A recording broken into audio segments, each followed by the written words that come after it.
Most of us carry a quiet assumption about time, so familiar that it almost disappears. We picture it as a straight path, a simple line that begins somewhere behind us, passes through this moment, and continues on ahead. The past feels fixed, the future feels open, and the present feels like a thin moving edge between the two.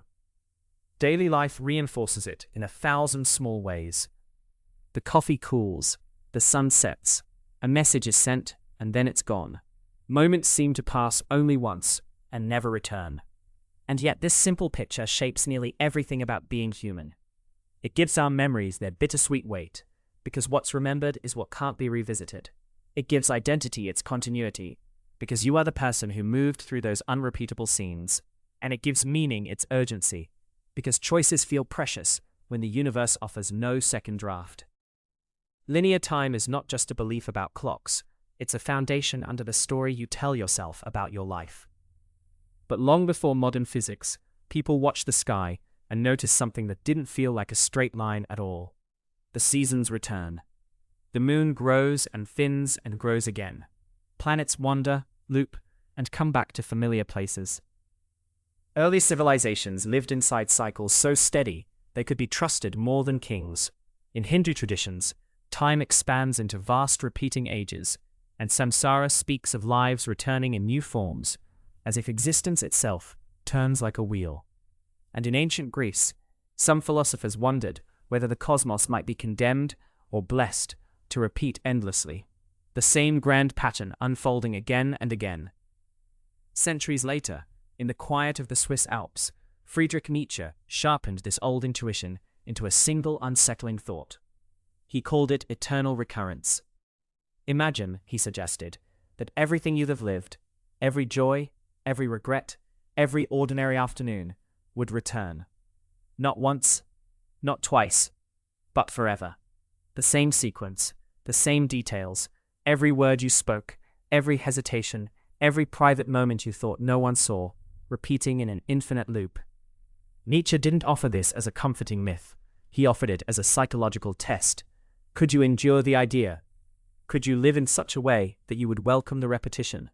Terrifying, and yet strangely powerful, because it forces you to look at your life with an almost cosmic seriousness. Then physics arrived with its own quiet disturbance. Einstein's relativity didn't just refine our measurements of time. It changed what time is allowed to be. Time can stretch, it can slow, it can behave differently depending on motion and gravity, as if the universe doesn't agree on a single universal ticking. The old idea of time flowing uniformly, everywhere for everyone, begins to look less like a fact and more like a convenient illusion. And this is where our scientific journey begins. We'll linger with relativity and the real time dilation observed by astronauts and fast-moving clocks. We'll drift into the eerie calm of the block universe, where past, present, and future may coexist like pages already written. We'll touch the boundary of wormholes and closed time-like curves, mathematical paths that hint, carefully, controversially, at loops through space-time itself. We'll look outward to cosmology, to ideas like the Big Bounce and repeating universes, where the cosmos might cycle through births and rebirths. And we'll even turn inward, to the brain, to understand déjà vu, that strange feeling that a moment has happened before. If you enjoy slow, thoughtful journeys through science and cosmic mystery, you can like and subscribe and settle in with us. We'll keep it gentle, contemplative, and grounded in curiosity, even when the questions grow enormous. Because before we can understand whether life could ever repeat itself, we first need to explore an even stranger possibility, that time itself may not flow the way we imagine. For a long while, the human mind treated time as the simplest thing in the universe. Not the stars, not the oceans, not even the weather, but time. Time felt like a steady background hum, always there, always moving forward. The same for everyone, a silent metronome that the cosmos never argued with. And for centuries, science agreed. In the universe before Einstein, the dominant picture was beautifully straightforward. Isaac Newton, looking out at the motions of planets and falling apples, built a framework that could explain an astonishing amount with clean, elegant rules. In that framework, time was not something you had to worry about. It did not bend, It did not wobble. It did not depend on where you were or how you moved. Newton described time as absolute, universal, a constant river flowing at the same rate everywhere, for everyone, no matter what. If you were standing still on Earth, or drifting through empty space, or riding on a comet, it wouldn't matter. Time itself would be the same invisible current beneath you. Newton even spoke of absolute true and mathematical time, flowing equably without relation to anything external. It's a soothing idea, in a way, a promise that beneath all the complexity of the world, there is at least one thing that remains perfectly steady. And it wasn't just a philosophical comfort, it worked. Newton's laws predicted the motions of the moon and the planets with remarkable accuracy. They guided engineering, navigation, astronomy. They became the foundation of classical physics, and they stayed there, solid and trusted, for a very long time. In that view, clocks were simply machines that revealed time, not machines that participated in it. A clock on a ship would tick the same as a clock on land. A clock on a mountaintop would tick the same as one at sea level. A clock on Mars, in principle, would tick at the same rate as a clock on Earth, if you could compare them. Scientists believed that if you could place perfect clocks anywhere in the universe, they would all agree. The ticking of time was universal law, as impartial as the stars. Of course, people knew that clocks could be wrong. They could be poorly built, or affected by temperature, or shaken by motion. But those were imperfections of the clock, not of time. Time itself, in the Newtonian picture, was untouchable. And then, quietly, at the dawn of the 20th century, that calm certainty began to loosen. Not because time suddenly misbehaved, but because light did. By the early 1900s, physics had become a little uneasy. Certain experiments involving electricity, magnetism, and the behavior of light didn't sit comfortably inside the old assumptions. The universe was still orderly, but the old story was starting to feel like it had missing pages. And into that strange moment stepped Albert Einstein in 1905, just as the world was beginning to shift its understanding of time itself, with an idea that would change the meaning of time itself. His theory is now called special relativity, and it begins with a statement that sounds simple, almost innocent. The speed of light is constant. Not constant in the way we casually mean it, like pretty reliable. Constant in the deepest possible sense. The speed of light in a vacuum is the same for all observers, no matter how they move. This is where the mind naturally tries to resist. Because in everyday life, speeds add up. If you're on a train moving forward and you throw a ball ahead of you, someone standing on the ground sees the ball's speed as the train speed plus the throw speed. That's normal. That's intuitive. So you might expect light to behave the same way. If you chase a beam of light in a fast spaceship, you might imagine you would measure it as moving a little slower relative to you, because you're catching up. But that is not what nature does. Einstein took seriously what experiments were hinting. No matter how fast you travel, if you measure the speed of light, you will always get the same number. Always. About 300,000 kilometers per second. The universe, it seems, does not allow light to be caught up to, in the way you can catch up to a thrown ball. Light is different.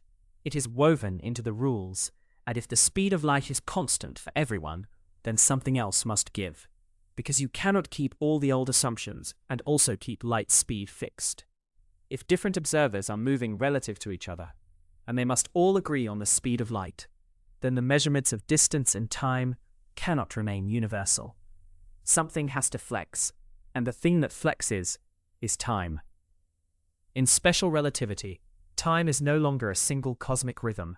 It becomes personal, local, dependent on motion. Two people moving differently through space can genuinely experience different amounts of time between the same events. Not as an illusion, not as a trick of perception, as a physical effect. This is the moment when time stopped being simple. To understand how strange this is, imagine a clock. Any clock will do. A wristwatch, a grandfather clock, a vibrating atom inside an atomic clock. In relativity, the details don't matter, because time dilation isn't about gears or springs. It's about time itself. If that clock is moving relative to you, it will run slower than your clock. From your perspective, its ticks spread out. Its seconds stretch, and from its perspective, yours stretches. This mutual slowing is one of the first unsettling truths of relativity. Motion changes the rate at which time passes. Now, in everyday life, we don't notice because our speeds are tiny compared to the speed of light. The effect exists, but it is unimaginably small, yet the universe is patient. It keeps its rules, even when the difference is too subtle for human senses. But in principle, and in practice with precise instruments, the effect is real. This leads to one of the most famous thought experiments in all of physics, the twin paradox. Picture two twins. One stays on Earth, living a normal life beneath familiar skies. The other climbs into a spacecraft and travels away at an enormous speed, close to the speed of light, turns around, and comes back. According to special relativity, the traveling twin's time runs slower during the journey. When the traveler returns, less time has passed for them than for the twin who remained on Earth. So the traveler comes home younger. At first, it sounds like a paradox because you might think the situation is symmetrical. From the traveler's perspective, isn't Earth moving away? Shouldn't the Earth twin be the younger one? The resolution is gentle but important. The traveling twin changes direction, accelerates, and switches reference frames. The stay-at-home twin does not. The path through space-time is not the same for both, even if each felt normal in their own moment-to-moment experience. And that word, path, is more than poetic. Each person's life traces a path through space-time, and different paths can contain different amounts of time. This isn't just a story told on chalkboards. It has been measured. Particles called muons, created high in Earth's atmosphere, should decay quickly. In their own frame, they do, but because they are moving so fast relative to Earth, their internal clocks run slow from our perspective, and they survive long enough to reach the ground in far greater numbers than Newtonian physics would predict. The universe itself performs the experiment, endlessly, in the rain of cosmic rays. And even humans, astronauts, have experienced time dilation in a small but real way. Astronauts on the International Space Station move at thousands of kilometers per hour. Their time runs slightly differently than ours on the surface. When they return, they have aged just a tiny bit less than people who stayed behind. Not enough to notice in a mirror, but enough to prove the point. Time is not absolute. It is not a single river. It is more like a landscape, and motion changes how you move through it. Special relativity handles motion at constant velocity, where space is flat and gravity is not part of the story. But gravity, that familiar pull that keeps you in your bed and keeps the moon in orbit, gravity was waiting. In 1915, Einstein introduced general relativity, and with it, an even deeper transformation. Gravity, in this new picture, is not a mysterious force reaching across space. Gravity is geometry. Matter and energy tell space-time how to curve, and that curved space-time tells matter how to move. It's an idea that can feel dreamlike at first, like the universe is made of something soft and responsive. But general relativity is not soft in its predictions. It is precise. It is stern. It produces numbers that match reality with eerie accuracy. And among its predictions is another kind of time dilation. Not from motion, but from gravity. In a strong gravitational field, time runs slower. Closer to a massive object, the ticking of time stretches. Farther away, time speeds up. It's subtle near Earth, but it's real. The planet's gravity gently slows your time compared to someone far above you. That means a clock on a mountain ticks slightly faster than a clock at sea level. A clock in orbit ticks differently than a clock on the ground. And this is not just a curiosity. It's something we have to account for in everyday technology. Satellites in the Global Positioning System carry atomic clocks. Those satellites are higher in Earth's gravitational field, where gravity is weaker, so their clocks tend to tick faster than clocks on the surface. But they are also moving rapidly, which makes their clocks tick slower due to special relativity. Both effects are real, both measurable, and both must be corrected. If we ignored relativity, GPS would drift by kilometers each day. The map in your phone would slowly lose contact with the world beneath it. So when you navigate a city at night, guided by satellites and silent mathematics, you are relying on a universe where time is not the same everywhere. General relativity invites an even calmer, stranger thought. If gravity can slow time, then near extremely massive objects, like neutron stars or black holes, the effect becomes intense. Time can stretch dramatically. A moment for you could be hours, days, or years for someone far away, depending on the gravity you are sitting in. The universe contains regions where time itself is steep, like a slope. And now, with motion and gravity both shaping time, the old Newtonian picture finally dissolves.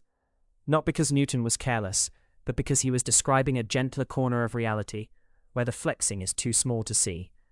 Einstein revealed that time is not a rigid universal backdrop. Time is part of the structure, which brings us to one of the most important ideas relativity gives us. Instead of thinking of space as a three-dimensional stage and time as a separate ticking clock, relativity combines them into a single four-dimensional fabric, space-time. In this view, time is not something that happens to the universe. Time is something the universe is made of, alongside space. This can be hard to picture because our minds are trained to separate where from when. Yet relativity insists that the separation is not fundamental. Different observers, moving differently, mix space and time in different proportions. What one observer calls a pure distance, another may call a mixture of distance and time. What one calls simultaneous, another may not. It doesn't mean reality is subjective in a loose anything-goes way. It means that the universe has a deeper objectivity than we expected, one that doesn't privilege any single observer's sense of now. Imagine space-time as a vast structure, like an enormous cosmic tapestry. Events, things that happen, are points in that tapestry. Your birth, your first memory, the moment you hear distant thunder, the last time you looked up at a familiar constellation. Each one is an event with a location in space and a location in time. Your life is not just a line across a calendar.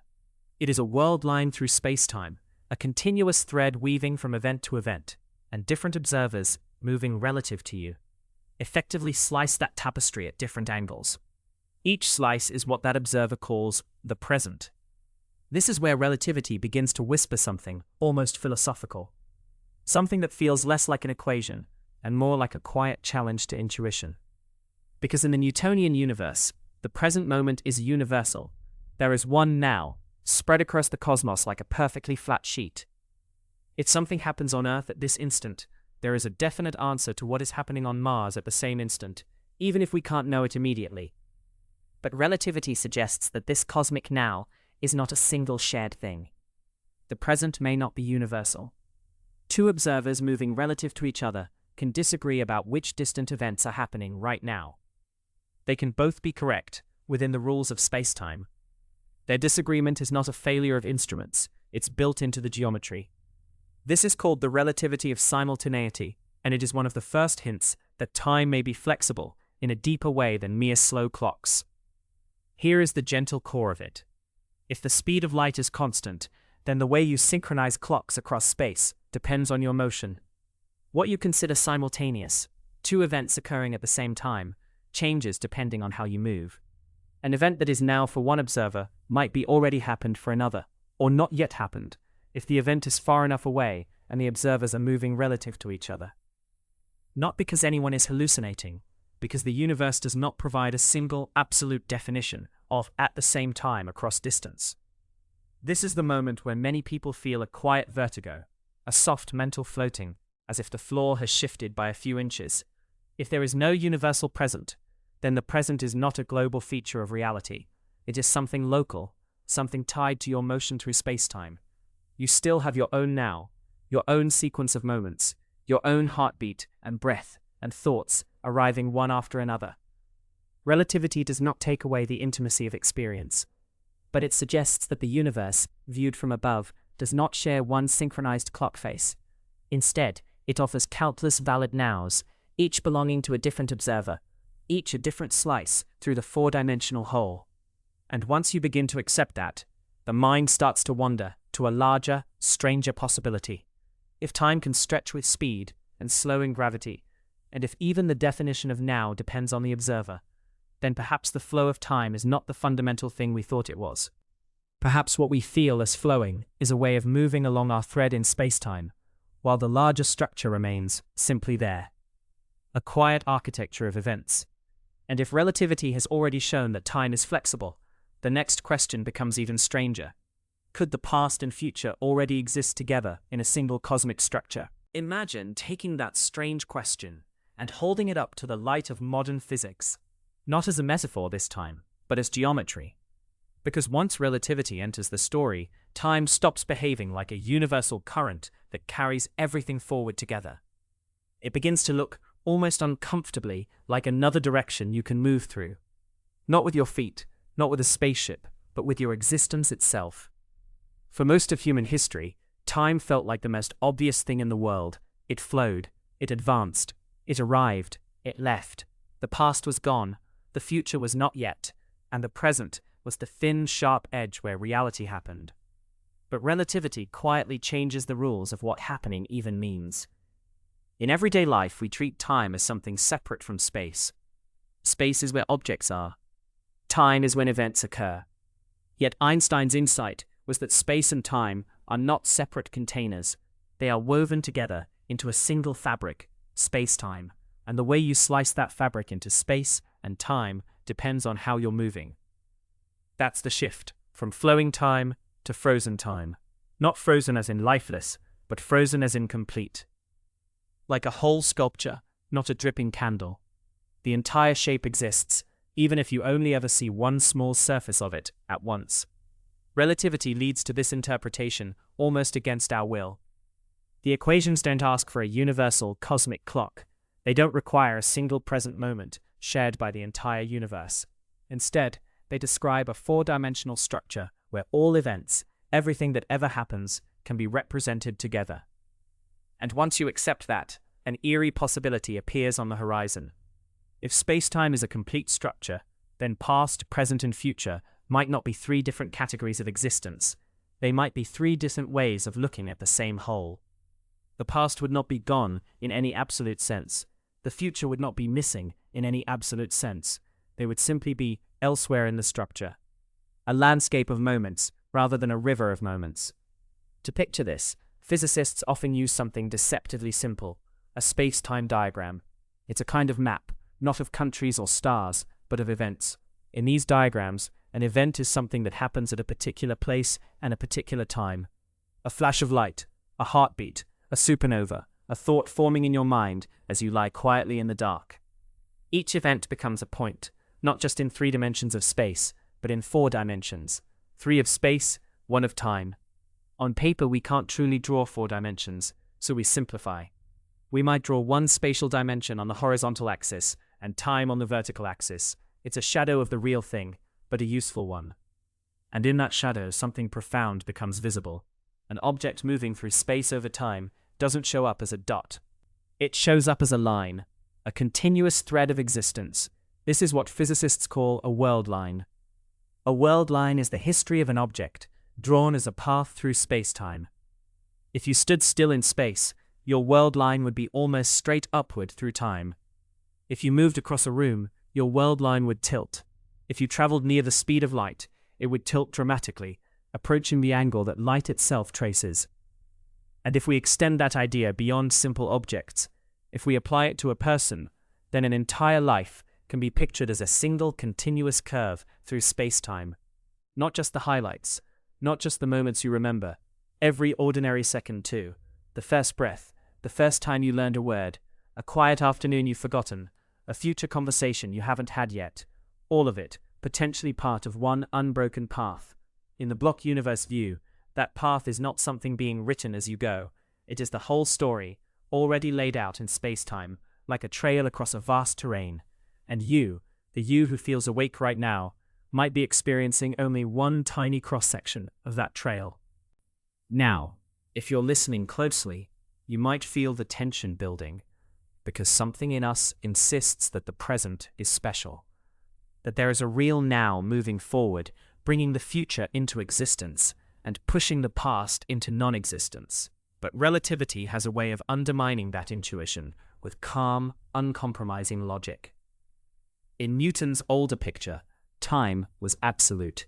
Every observer everywhere could agree on what time it was, at least in principle, if they could synchronize clocks perfectly. The universe had a single timeline. Relativity removes that timeline. It replaces it with something subtler. Each observer carries their own sense of time, tied to their motion. Time becomes personal, local, dependent on the path you take through space-time. And with that comes one of the strangest consequences, the relativity of simultaneity. Two events that seem simultaneous to one observer may not be simultaneous to another observer moving relative to the first. They will disagree about what happens at the same time, not because of confusion or bad instruments, but because space-time itself allows different, equally valid ways to slice it into space now and time passing.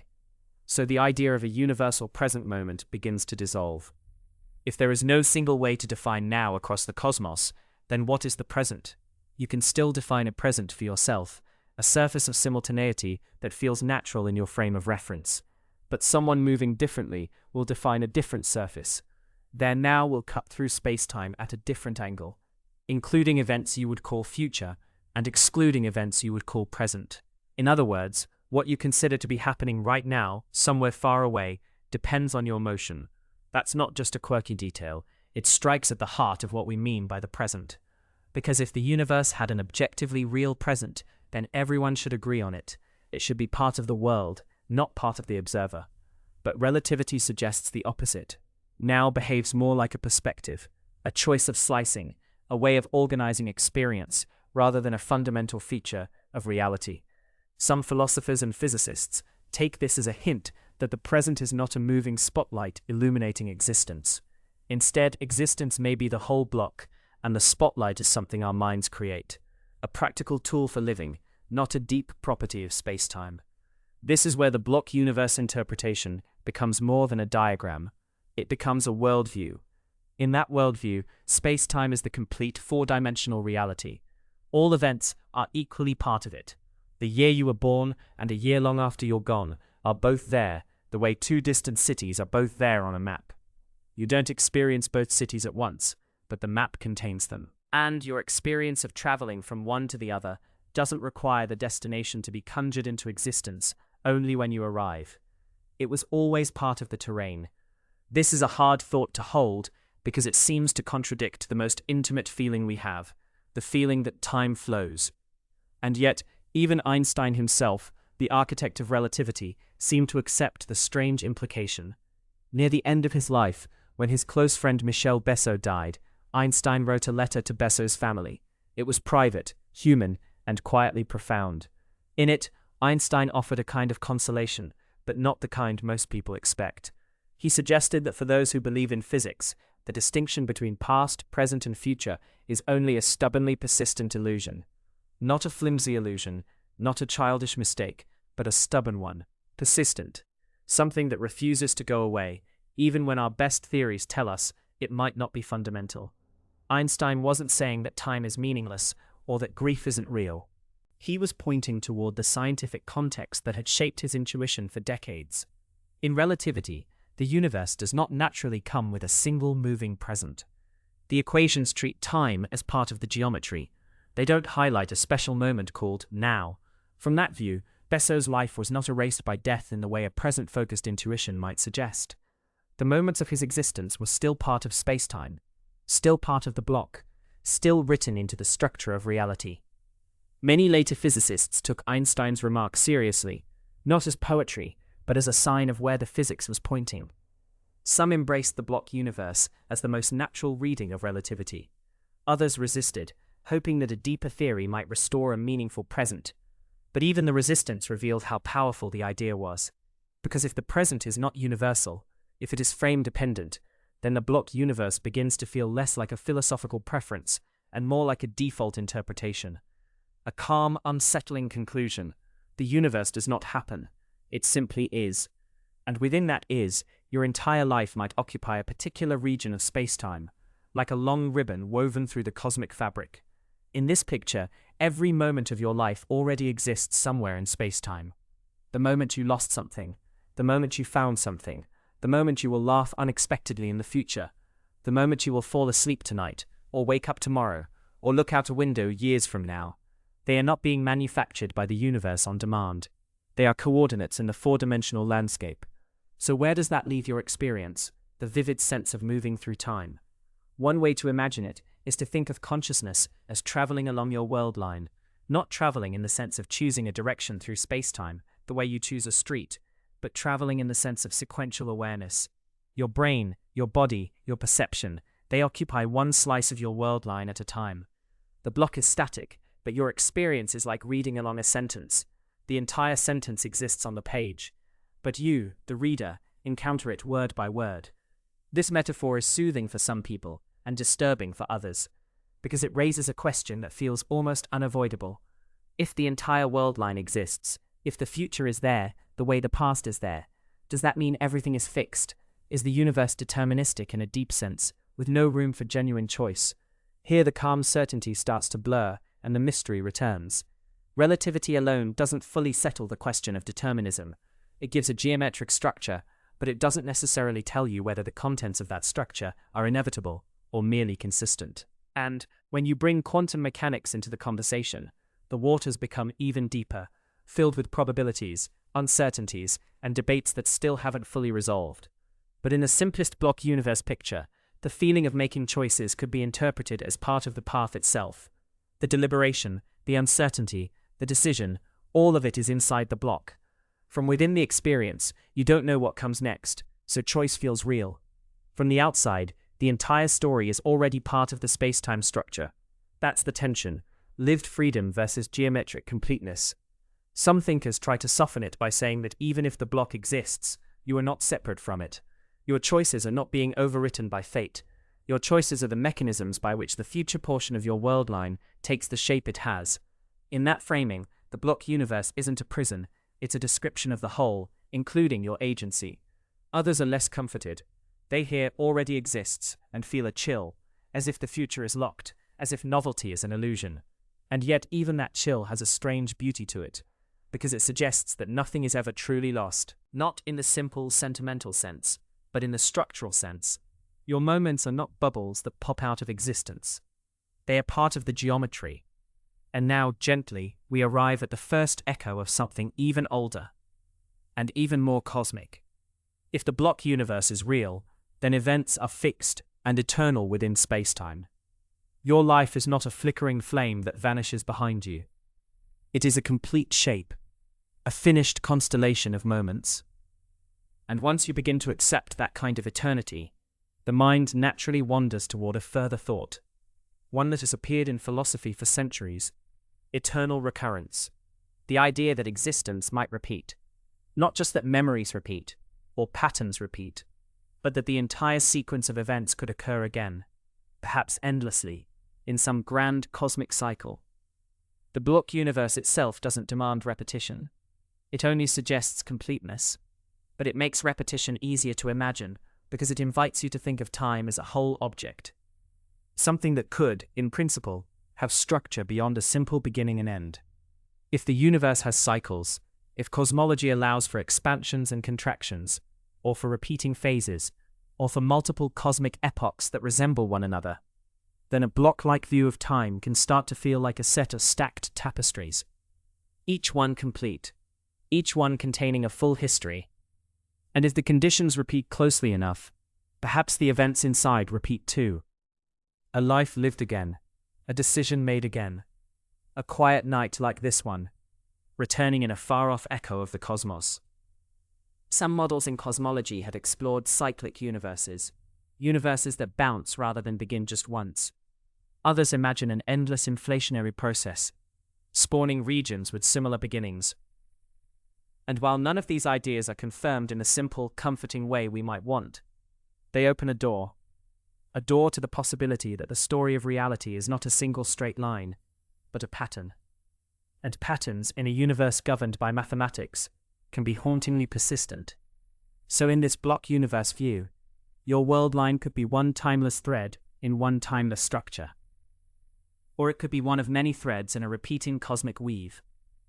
It's still speculative, still uncertain, but the very fact that physics allows us to ask it without immediately collapsing into nonsense is part of the wonder.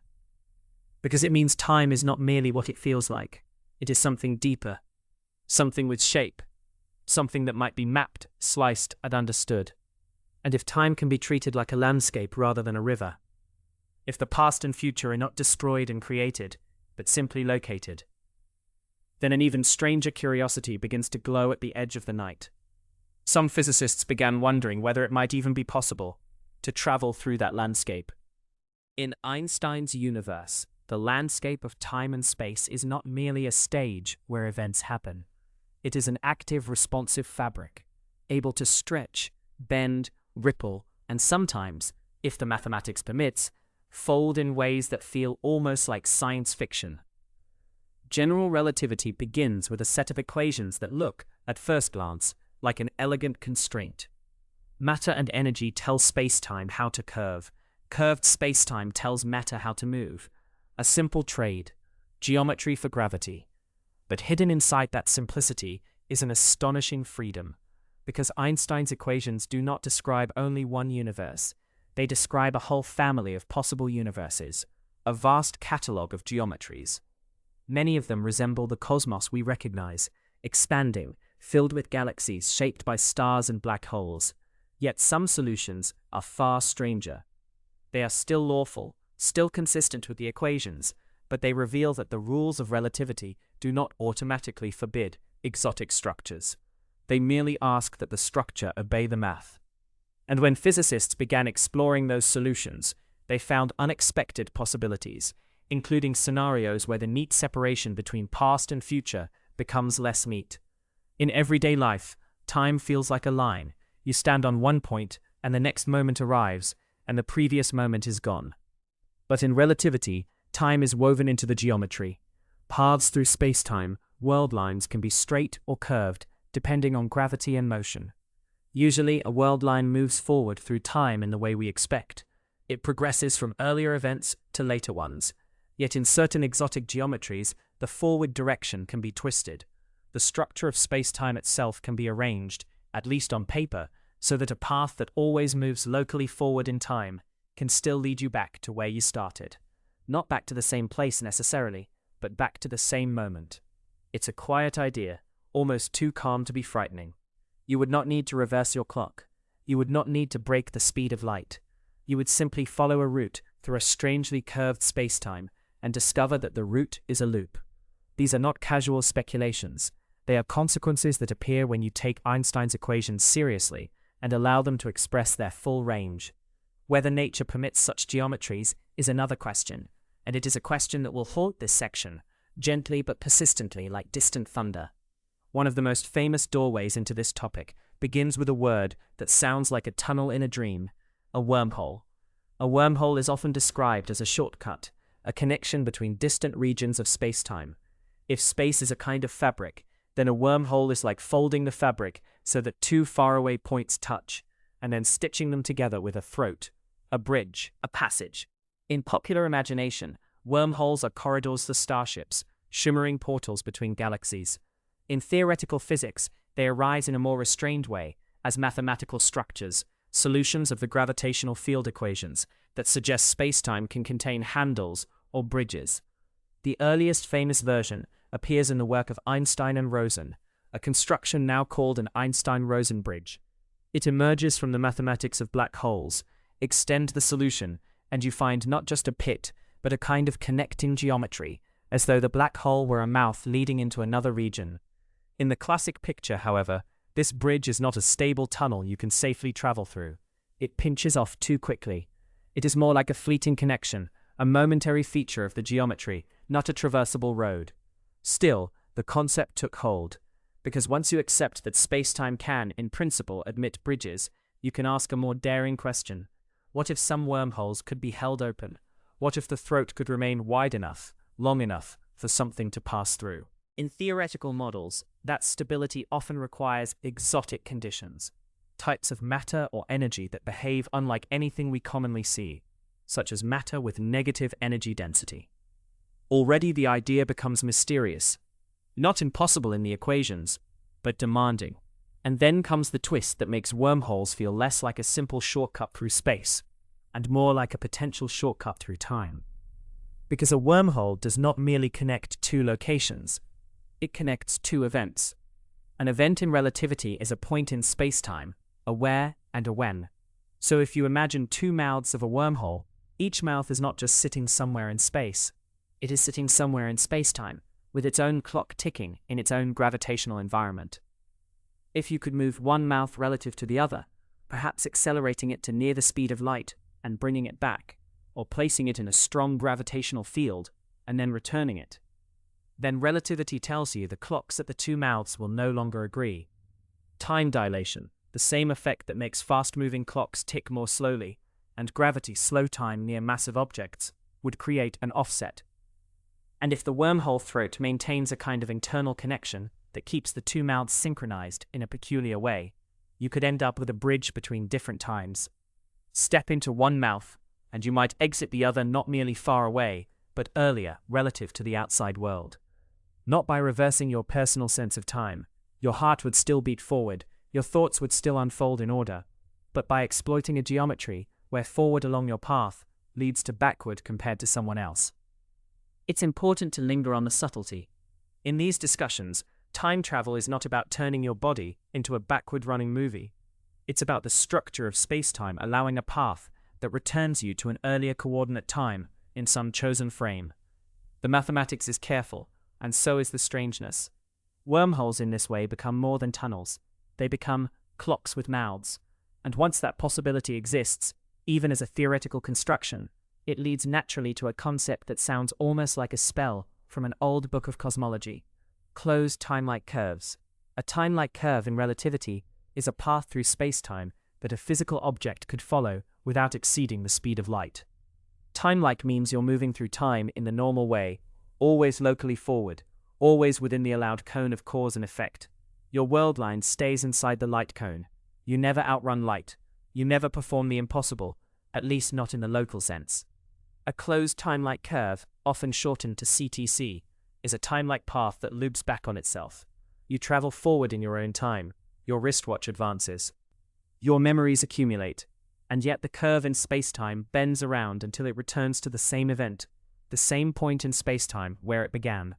If such a curve existed, you could in principle encounter your own past, not as a hazy memory, not as a photograph, but as a living moment. You could arrive at a time when the you who began the journey is still there, perhaps unaware of what is about to happen. The mind immediately leaks to paradox, but before we go there, it's worth noticing how gently this emerges from geometry. In a space-time with the right curvature and global structure, the future does not simply open outward, it can wrap around. One of the most famous theoretical examples comes from Kurt Gödel, a logician who, in the late 1940s, found a solution to Einstein's equations that startled even the experts. Gödel's universe is rotating, not rotating in the sense of galaxies spinning within it, but the entire space-time possessing a kind of global rotation. In such a universe, the tilting of light cones, the local structure that distinguishes future from past, becomes so extreme that a path can curve around and return. Closed time-like curves appear naturally. No exotic matter carefully arranged. Just a cosmos whose global properties are different from ours. A universe where rotation is built into the fabric. Gödel's solution is not believed to describe our actual universe. Observations do not suggest such a global rotation on that scale. But Gödel's point was not to claim we live in that cosmos. It was to demonstrate something deeper. Einstein's equations by themselves do not forbid time loops. They allow them. And once you know that, you cannot unknow it. Other spacetimes also flirt with CTCs in different ways, around certain rotating black holes, in certain idealized cylinders of matter, in carefully constructed geometries. Each model carries its own complications, its own doubts, its own reliance on idealizations. But they all sing the same quiet refrain.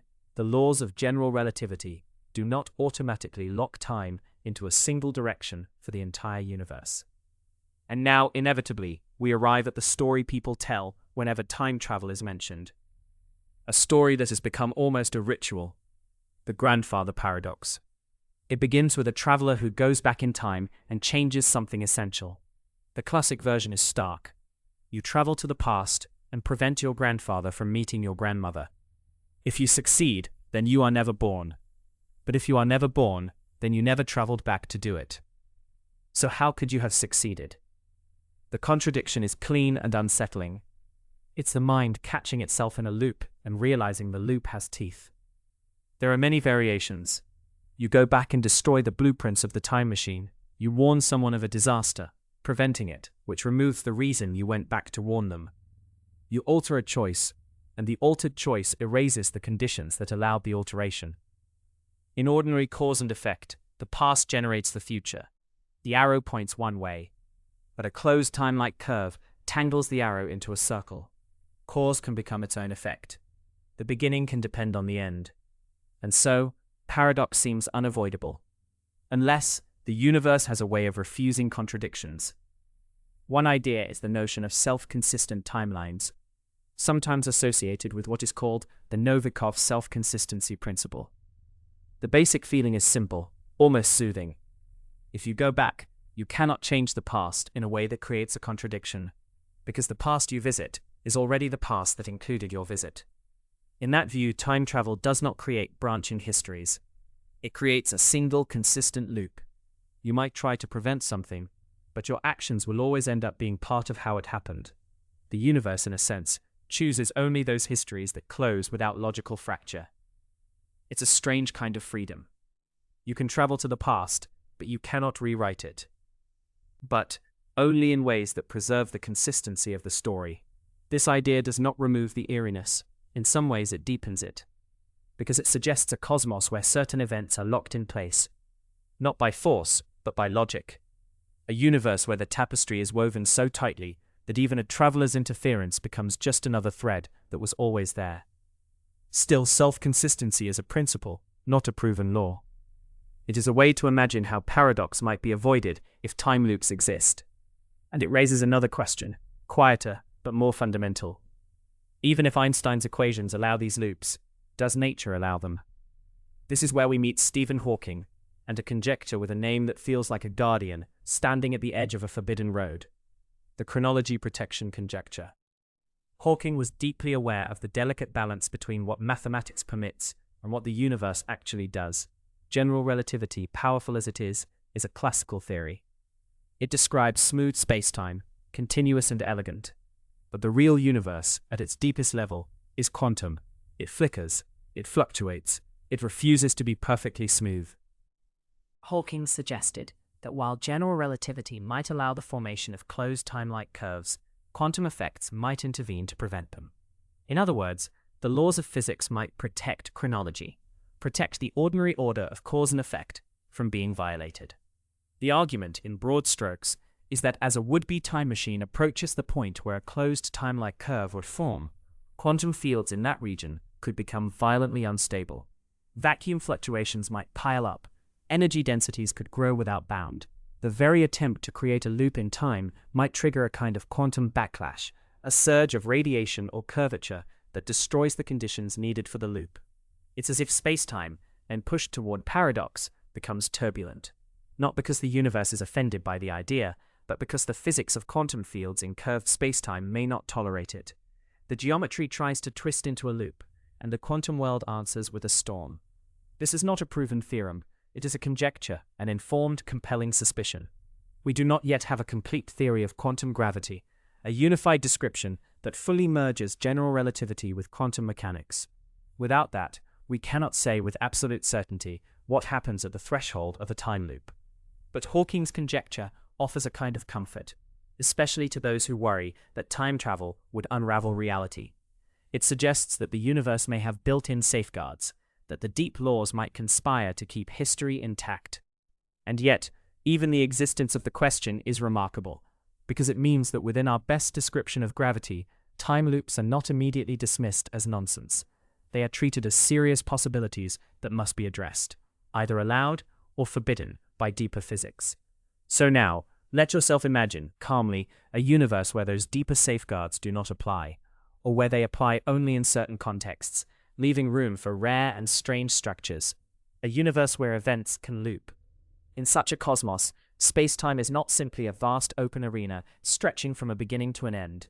It contains regions where the geometry bends back, where following the natural forward direction of time can bring you around again. These loops might be local, confined to small pockets, perhaps near extreme gravitational objects, or within engineered structures that require energies beyond our capabilities. They might be global, woven into the entire structure of the universe, as in Gödel's rotating model. Or they might be something in between, a universe mostly ordinary, but with rare topological features, like knots in the fabric. The implications for causality are profound. Causality is the quiet rule behind everything we experience. It is the assumption that causes precede effects. That information cannot arrive before it is sent, that the universe does not contradict itself. In relativity, causality is protected by the light cone structure. The future is the region you can influence. The past is the region that can influence you. Closed time-like curves blur that boundary. If you can return to your own past, then the past is no longer a fixed foundation beneath you. It becomes a place you can visit. But perhaps, as self-consistency suggests, it is a place you can visit only in the way it was always visited. In that case, causality is not destroyed, it is reshaped into a circle, and circles have a peculiar nature. They invite repetition, they imply recurrence, they hint at patterns that return. If a region of space-time contains a closed time-like curve, then an object traveling along it could, in a sense, relive a segment of history. Not by forgetting and repeating like a person trapped in a dream, but by physically arriving at the same event again, the same configuration of matter, the same arrangement of light, the same moment, visited once more. You can begin to see why this matters for the theme of life repeating indefinitely. Because even if such loops are not accessible to us, even if they are only theoretical, they reveal something about the flexibility of time in physics. Time is not guaranteed to be a one-way road. Under certain conditions, it can behave like a track that curves back toward itself. And if time can curve locally, the imagination naturally drifts to a larger thought. What about the whole universe? It's a slow transition, almost effortless, from a wormhole mouth that is out of sync to a path that returns to its starting event, to a space-time that is shaped not like an open plane, but like a complex manifold with hidden returns. From time loops to cosmic cycles. Because the same mathematics that allows local oddities also invites global questions. Cosmology is, in some sense, the study of spacetime's overall shape and history in relativity is geometry. If spacetime can contain loops on small scales, if it can, at least in principle, allow closed time-like curves, then it becomes tempting to ask whether the universe might have its own form of recurrence. Not necessarily a literal closed time-like curve that returns the entire cosmos to a single event, but a grander kind of looping, a repeating of states, a cycle of beginnings and endings that are not truly ends. Some models of the universe already flirt with repetition. Universes that bounce instead of beginning once. Universes that cycle through expansions and contractions. Universes where the far future resembles the distant past in a deep mathematical sense. Those ideas belong to cosmology more than to time machines, but the emotional bridge between them is real. Once you've allowed spacetime to be flexible enough to fold, connect, and curve into loops, the idea of a universe that repeats no longer feels like pure fantasy. It becomes a question of structure, of boundary conditions, of what the deepest laws permit. And perhaps that is the most sleep-like part of this entire topic. Not the paradoxes, not the drama, but the quiet realization that time may be less like a straight corridor and more like a vast terrain, one that could contain paths returning home. So as you rest with these thoughts, imagine space-time as a dark ocean, smooth on the surface, but with hidden currents beneath. In most places, the current flows one way. Yet in rare regions, it swirls, it forms eddies, it curls back toward itself. And if entire regions of spacetime might loop back on themselves, some cosmologists began asking an even larger question. Could the entire universe itself be repeating? If entire regions of spacetime might loop back on themselves, some cosmologists began asking an even larger question. Could the entire universe itself be repeating? To explore that possibility, we can start with the story most of us have heard, the standard tale of cosmic beginnings, a story that is both beautifully supported and still, in a quiet way, incomplete. In the widely accepted model, the universe we see today began in a state that was once unimaginably hot and dense. Not a fireball exploding into empty space, but space itself expanding, stretching the distances between everything. In the earliest moments we can describe, matter and energy were packed so tightly that the laws of physics we use every day begin to blur at the edges. Time as we understand it becomes difficult to speak about with confidence. And yet from that early state, the universe cooled, particles formed, atoms assembled, and light once trapped in an opaque plasma finally began to travel freely. That ancient light is still here. It fills the cosmos as a faint microwave glow, the cosmic microwave background, a soft, nearly uniform afterimage of the young universe. When we map it, we find tiny variations, gentle temperature ripples, like the seeds of everything that would later grow. Those small differences became the scaffolding for galaxies, clusters, and the vast cosmic web. And everywhere we look, the universe appears to be expanding. The evidence arrives in several calm, consistent lines. Distant galaxies show their light stretched to redder wavelengths, a redshift, as though the fabric of space between us and them has been slowly lengthening during the light's long journey. We see patterns in the large-scale distribution of galaxies that match the idea of an early, hot, dense phase. We see the abundances of light elements, hydrogen, helium, a trace of lithium, consistent with nuclear reactions that would have occurred when the universe was minutes old. Different observations, different instruments, different teams, and again, the same cosmic narrative emerges. Expansion, cooling, structure, time flowing forward from a simpler past. And yet, even in this well-tested story, there is a hushed question that lingers behind the words, the beginning. When cosmologists say the Big Bang, they often mean the earliest time our equations can reliably describe, not necessarily the absolute beginning of everything. The mathematics points backward toward a state where densities rise and our current physics breaks down, a place sometimes called a singularity.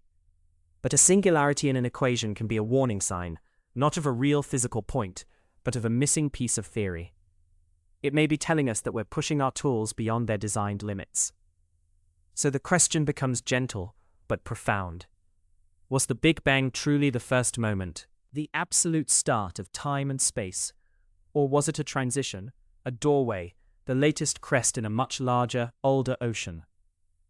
If the universe is expanding now, it's natural to wonder what gravity might do over very long times. Gravity is patient. It doesn't need to rush. It simply pulls, and pulls, and pulls, shaping everything from falling apples to the orbits of planets, to the slow choreography of galaxies. In the early days of modern cosmology, before we discovered the universe's expansion is accelerating, many scientists considered a future where gravity might eventually win. The idea was simple in spirit. If the universe contains enough matter and energy, then the mutual attraction of everything could slow the expansion over time, bring it to a halt, and then reverse it. The expansion would become contraction. Galaxies would stop drifting apart and begin to draw closer. The night sky would change slowly over billions of years as distant galaxies grew larger and brighter, not because they were approaching through space, but because space itself would be shrinking between us and them. The universe would grow hotter as it compressed, like air warming in a bicycle pump, only on a scale so vast it defies imagination. This possible finale earned a name that sounds almost like a whispered prophecy: the Big Crunch. In this scenario, the cosmos doesn't expand forever into cold emptiness. Instead, it returns, gradually and then faster, toward a final, crushing state of extreme density. For a time, it felt like a natural counterpart to the Big Bang, an opening act and a closing act, expansion and collapse, a cosmic inhale and exhale. And if collapse could happen once, it invites another possibility. Because when you picture a universe contracting into an ultra-dense state, you can't help but wonder, what happens next? Is the crunch an end? Or could it be a turning point? Could the universe be the kind of thing that doesn't simply stop, but rebounds? This is where the idea of a cyclical universe begins to feel less like philosophy and more like a physical hypothesis, a cosmic process, a repeating rhythm. The Big Bounce hypothesis takes the Big Crunch and adds one more step, the most intriguing step of all. Instead of the universe collapsing into a final singularity where physics goes silent, the collapse reaches a threshold, and something prevents the ultimate crush. Perhaps quantum effects, which dominate at very small scales, rise up to oppose gravity at extreme densities. Perhaps space-time has a kind of stiffness, a resistance, that only becomes apparent when the cosmos is pushed to its limits. In a bounce model, the universe contracts, becomes incredibly hot and dense, and then, rather than ending, it bounces. A new expansion begins, not an explosion into pre-existing space, but a fresh stretching of space itself, a new era of cooling, new structure forming, new galaxies igniting, new stars living and dying. The Big Bang, in this view, might not be the first beginning. It might be the most recent bounce, the latest reset, the latest dawn after a cosmic night. And once you allow one bounce, it's hard not to imagine another, and another, a universe that cycles through epochs, expansion to contraction, contraction to expansion, endlessly, or at least for a very long time. Each cycle would be separated by a moment of extreme conditions where our usual intuitions dissolve. Yet on either side of that boundary, the universe could look familiar, a hot beginning, a cooling middle, a structured maturity, and perhaps a slow descent toward contraction again. It's a grand idea, and it carries a strange comfort. If the cosmos has done this before, then it has a kind of memory, even if that memory is only written in the laws of physics. Not memory in the human sense, not stored as images or stories, but a recurrence of conditions, the same rules applied again and again, producing patterns that rhyme across time. Could each cycle resemble previous ones? Some versions of bounce cosmology suggest that the large-scale features might repeat in broad strokes. The same kinds of particles, the same forces, the same tendency for matter to clump under gravity, the same possibility for stars and chemistry. If the laws remain stable, then similar ingredients could lead to similar outcomes, not identical perhaps, but eerily familiar. Galaxies might form again, spiral arms might wind again, heavy elements might be forged again in stellar cores and scattered again in supernovae. And in the quietest corner of that thought, there's a question that's almost too delicate to say out loud. If the universe cycles, could life return too? Not necessarily the same individuals, not necessarily the same history, but the same phenomenon, awareness emerging from matter, eyes opening to starlight, minds wondering where they are. A cosmic repetition, not of exact events, but of possibilities, resurfacing because the universe keeps giving itself another chance. Still, there is a challenge, and to understand it, we'll take a small detour away from gravity and galaxies, and toward an idea that governs every process we know, from melting ice to dying stars. Entropy. Entropy is often described as a measure of disorder, but it's more subtle than that. It's a measure of how many microscopic arrangements correspond to the same large-scale state. It's a count of hidden possibilities. And the central, soothingly relentless rule is that in a closed system, entropy tends to increase. This tendency gives time its arrow. It's why broken things don't spontaneously reassemble, why heat flows from hot to cold, why smoke disperses, why you can stir cream into coffee, but you never see coffee unstir itself and separate into neat layers again. On cosmic scales, entropy is the reason the universe seems to move from a simpler, more uniform beginning toward a more complex and spread out future. Stars burn their fuel, they convert concentrated energy into radiation. That energy drifts away into space, becoming less able to do useful work. Structures form, yes, but in the long run, energy differences even out. The universe trends toward a kind of equilibrium, a thinning, cooling quiet, sometimes called heat death. Now, cyclic models run into a problem here. If each cycle is a closed system, and entropy rises from one cycle to the next, then the cycles can't be identical. Each new universe would inherit the entropy of the previous one, plus more. Over time, the universe would become more and more entropic, more diluted, less able to form fresh structure. Cycles might grow longer, larger, emptier. The bounce might still happen, but the universe would not truly reset. It would carry the weight of its past forward, an accumulating fatigue. This is sometimes called the entropy problem of cyclic cosmology. If time has an arrow, if entropy keeps climbing, then how can the cosmos loop forever without changing? Scientists have proposed several ways to soften this issue, to find a mechanism by which the universe can shed entropy, or make it irrelevant, or reframe what end and beginning even mean. Some ideas involve the possibility that entropy is not truly global in the way we imagine, that what matters is entropy within a given observable region, and that regions can become causally disconnected. In an expanding universe, space can stretch so fast that distant areas can no longer influence each other. In that case, perhaps the entropy produced in one region is effectively carried away beyond the horizon, leaving behind a patch that can start anew. Other ideas explore whether the deepest laws of physics change the rules at extreme densities. Quantum gravity, still a developing frontier, might alter the behavior of space-time near a crunch or bounce. It might allow a kind of reorganization where the concept of entropy across the bounce becomes more subtle than a simple carryover. The universe could pass through a boundary where the normal bookkeeping of time and disorder is rewritten. And then there are models that take a different route entirely, not relying on a physical bounce from contraction, but on a transformation from extreme expansion. This brings us to one of the most poetic cyclic ideas proposed in modern cosmology, a vision of repeating universes linked not by a crunch, but by an erasure.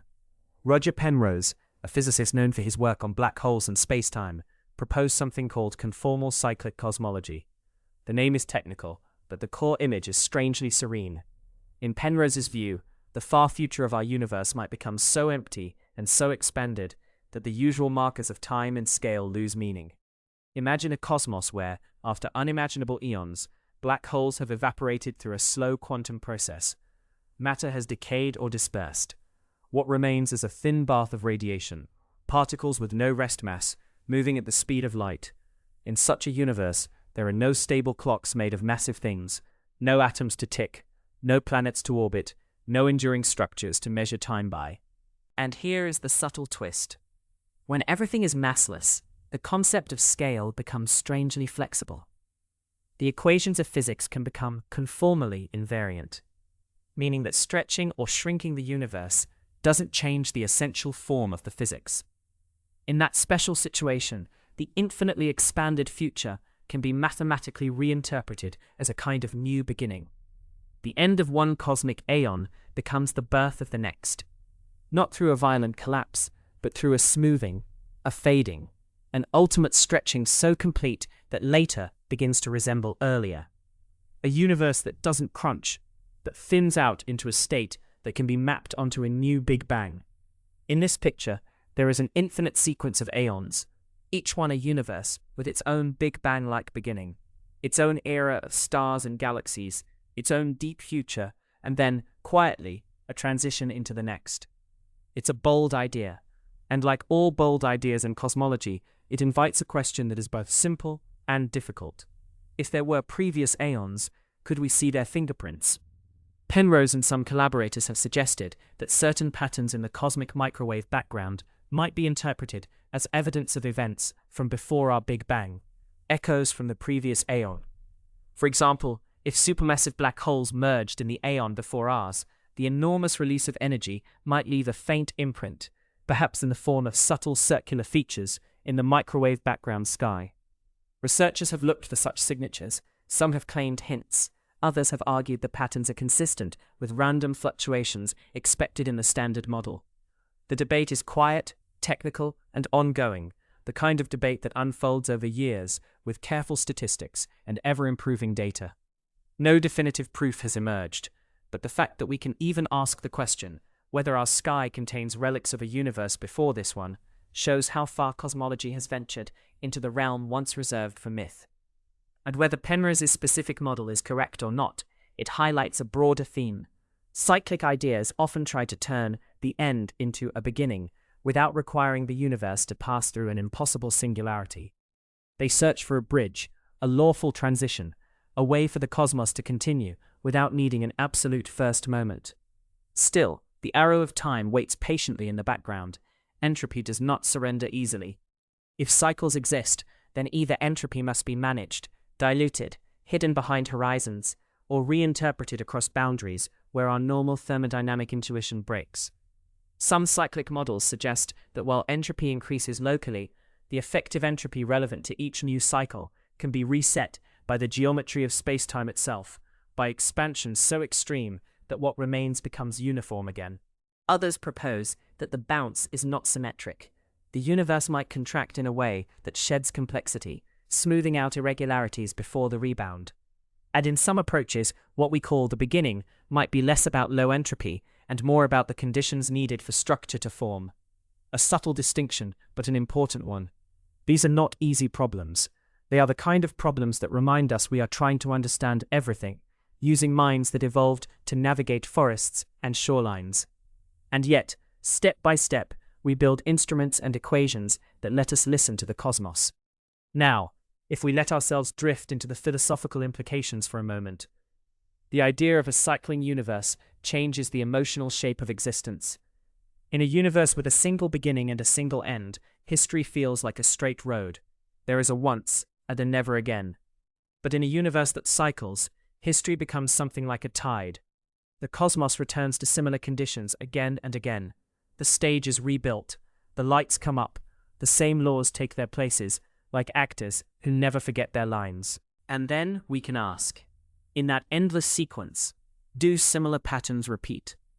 Even without perfect repetition, cycles can create recurring themes. Gravity will always gather matter. Gas clouds will always collapse when they cool enough. Stars will ignite when pressure and temperature become sufficient. Heavy elements will form in stellar furnaces. Planets will assemble from disks of debris. Chemistry will explore its possibilities. And in some environments, complexity may arise. Self-replicating molecules, cells, nervous systems, minds. Not guaranteed, perhaps, but allowed. And when the universe has infinite tries, allowed becomes a powerful word. It suggests that what happens once might happen again, not as a copy, but as a cousin. Not the same story, but the same kind of story. A galaxy might form with familiar spiral arms. A planet might circle a star with liquid water. Somewhere, something might look up and wonder about beginnings and endings, and whether it has been here before. Of course, there is another even stranger possibility, the one that keeps tugging at the edges of the imagination. Could cycles be similar enough that they repeat not just general structures, but specific arrangements? Could there be a future aeon or a future bounce where the distribution of matter falls into patterns that mirror the past with uncanny precision? Where the same kinds of stars appear in the same relative places? Where the same chemistry unfolds in the same sequence? Where a world like Earth forms again, and life, driven by the same constraints and opportunities, traces a path that looks hauntingly familiar. Physics doesn't easily promise that kind of exact repetition. Small differences can amplify. Quantum events can branch outcomes. Chaotic systems can diverge. And yet, in a vast enough cosmos, over enough cycles, the space of possibilities is explored again and again. Some philosophers and physicists have played with the idea that given infinite time and finite possible states, repetition becomes not just possible, but inevitable. Whether that applies to our universe is uncertain, but the thought itself is mesmerizing. It turns the cosmos into a kind of cosmic heartbeat, a repeating pulse in the dark. Each beat separated by unimaginable spans of time. Each beat containing its own civilizations, its own quiet moments, its own small lives lived beneath enormous skies. And in that picture, your life, this particular arrangement of atoms and experiences, could be seen in two different ways. On one hand, it is exquisitely rare, a brief, fragile phenomenon in a universe of mostly emptiness. On the other hand, if the universe resets itself, if it cycles, if it repeats its conditions, then life might not be a one-time accident. It might be a recurring feature, a familiar pattern that the universe returns to, like a melody it can't quite stop humming. A universe that resets itself does something else too. It softens the terror of finality. If there is no ultimate end, only transitions, then existence feels less like a candle burning down and more like seasons. Not less meaningful, just differently framed. Beginnings are not absolute. Endings are not absolute. They are thresholds, crossings, the universe changing its clothes and starting another chapter. But even as these ideas soothe, they also deepen the mystery. Because if the universe has cycled before, where are the traces? Where are the fossils of previous eras? Are they truly erased by the bounce, smoothed by expansion, hidden beyond horizons, or encoded in subtle statistical fingerprints we have not yet learned to read? Cosmology, here, becomes a kind of detective story, played out on the largest canvas possible. We look at the microwave background, like an ancient parchment.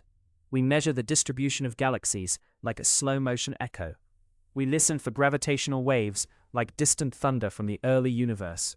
We ask whether the constants of nature are truly constant, or whether they could shift between cycles. We wonder whether dark energy is a permanent feature, or a phase, or a clue.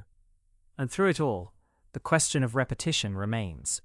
Quiet, persistent, almost sleepy in its steadiness. Is this the first universe, or simply the latest? Now, as we near the end of this cosmic loop of ideas, it helps to remember something gentle and grounding. Even if the universe is cyclic, it does not necessarily mean your exact life repeats in the way a film repeats when it's played again. The cosmos may rhyme, not copy. It may return to similar shapes without replaying the same moments. And yet, the mere possibility that the universe has a rhythm, that existence may not be a one-time event, can change how the night sky feels. It makes the darkness less like an empty void and more like a deep, ongoing ocean with waves that rise and fall beyond the reach of memory. And still, there's one more turn of the thought, because while cosmologists search the largest scales of the universe for signs of repetition, some scientists have begun investigating something much closer to home, the strange feeling that we have already lived a moment before, and it often arrives without warning. You're standing in a doorway you've never seen, listening to a sentence you've never heard, watching sunlight fall across a table in a way that should be completely ordinary. And then, softly, the world tilts. Not physically, not dramatically, but in meaning. A hush seems to settle over the moment. You feel it in your chest first, or maybe behind the eyes, that peculiar certainty that this exact scene has happened before, not something similar. Not a vague resemblance. This, the angle of the chair, the rhythm of the voice, the quiet thought you're having right now as you notice the feeling itself, déjà vu. It's such a small experience, usually lasting only a few seconds, and yet it can be strangely powerful, as if your mind has briefly stepped out of the present and brushed against a hidden layer of time. For that short span, the unfamiliar becomes coated in familiarity. The new moment wears the texture of an old one. And the most unsettling part is that you can't quite place it. If it were a normal memory, it would come with details, a location, a date, an explanation. But déjà vu is like recognition without context, a sense of remembering something that should be impossible to remember because it hasn't happened. Or at least, it shouldn't have. Most people experience it at some point in life. Surveys vary, but many suggest that a majority of adults, well over half, report at least one episode. Some feel it only once or twice. Others encounter it more often, especially in adolescence and early adulthood, when the brain is still fine-tuning the systems that handle attention, novelty, and memory. It can happen during travel, during stress, during ordinary routines, and it doesn't require anything mystical to feel mysterious.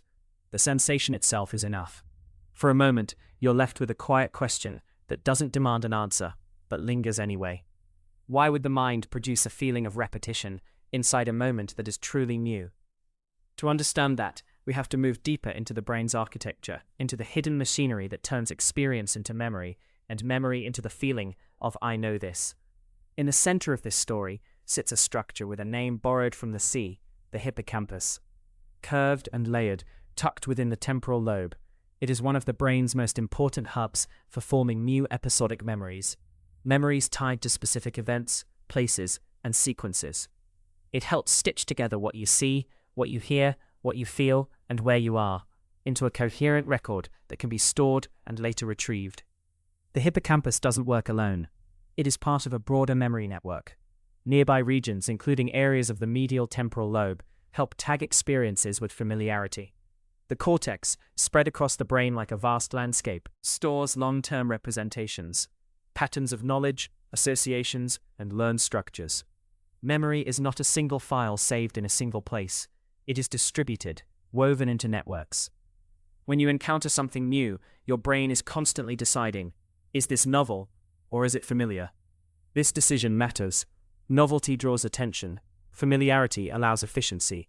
The brain is, in a sense, always sorting experience into categories of known and unknown, safe and uncertain, expected and surprising. It does this quickly, quietly, and usually without you noticing. Encoding, the process of forming a memory, depends on attention and context. If you are deeply present, the hippocampus helps bind the details together into a rich trace. Retrieval, the act of remembering, can later reactivate parts of that pattern, bringing back the sense of the original moment. And in between, the brain performs a kind of ongoing housekeeping, strengthening some memories, weakening others, integrating new information with old, But recognition, the feeling that something is familiar, can occur even when recall fails. You can recognize a face without remembering where you met the person. You can walk into a room and feel that you've been there before, even if you can't name it. Familiarity is a signal. Recall is a reconstruction. They are related, but they are not the same. And this distinction becomes crucial when we talk about déjà vu. Because one possibility is that déjà vu is what happens when the brain's recognition system fires at the wrong time. A misfiring recognition signal. Not a hallucination, not a delusion, not a supernatural memory. Just a brief mismatch between the systems that say, "This is familiar," and the systems that say, "Here is why." The mind, faced with a strong feeling of familiarity and no clear source for it, may interpret the gap in the most natural way it can, by concluding that the moment has been lived before. And the conclusion feels convincing, because the signal itself is real. The brain is not pretending to be familiar, it is generating genuine familiarity, and you're simply noticing it. So the question becomes even more interesting. What could cause that familiarity signal to appear in a moment that's new? One of the simplest ideas is also one of the most elegant. Timing.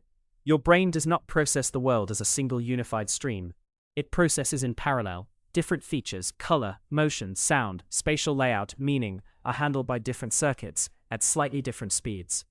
Most of the time, these streams are synchronized well enough that you experience a smooth, continuous present.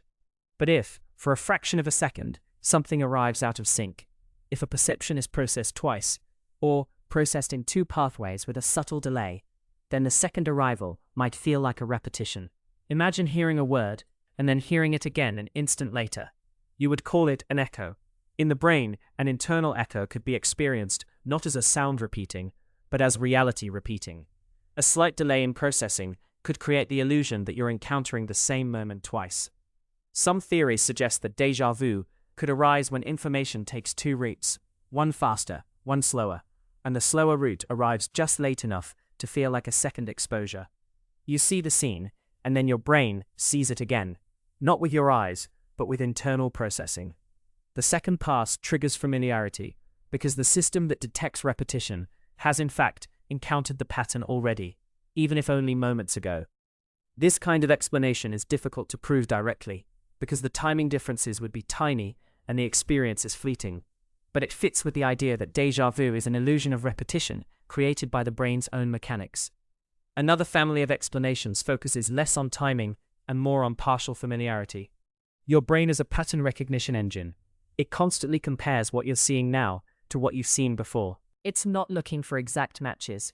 It's looking to structure, the layout of a room, the spacing of objects, the rhythm of a conversation, the shape of the street, the way a certain light falls across a surface. Sometimes, a new situation shares enough structural similarity with an old one that it triggers a familiarity signal, even though the specific details are different. You might walk into a cafe in a city you've never visited, but the arrangement of tables, the angle of the counter, and the quality of the sound may resemble a cafe you once knew.